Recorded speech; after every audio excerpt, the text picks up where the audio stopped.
So this painting is completely wild.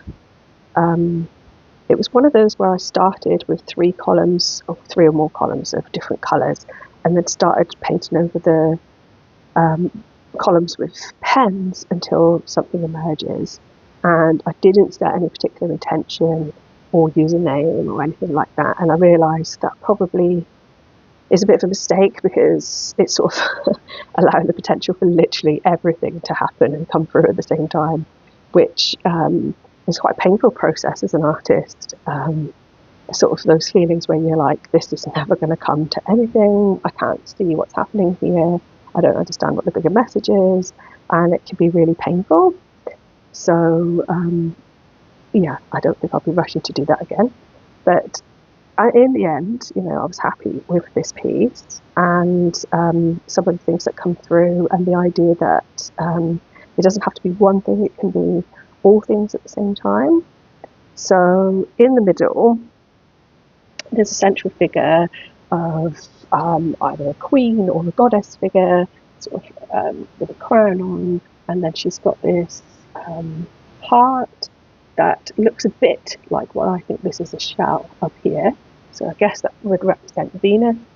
And then there's a deer here, a bird.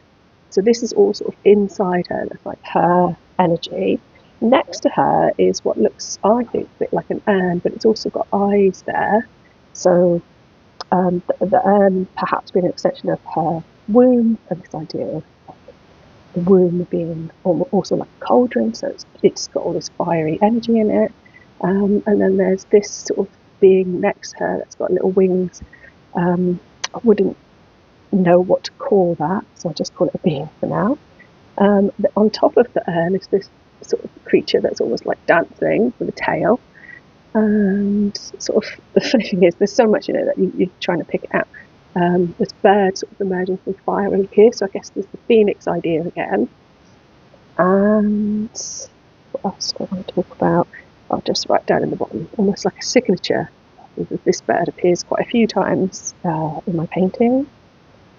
So yeah, like I say, it's completely wild. I think it was going to take quite a long time to unpack everything that's going on there. And I haven't written a poem or anything in response to it. I think I'm still getting over the process of actually painting it and finishing it.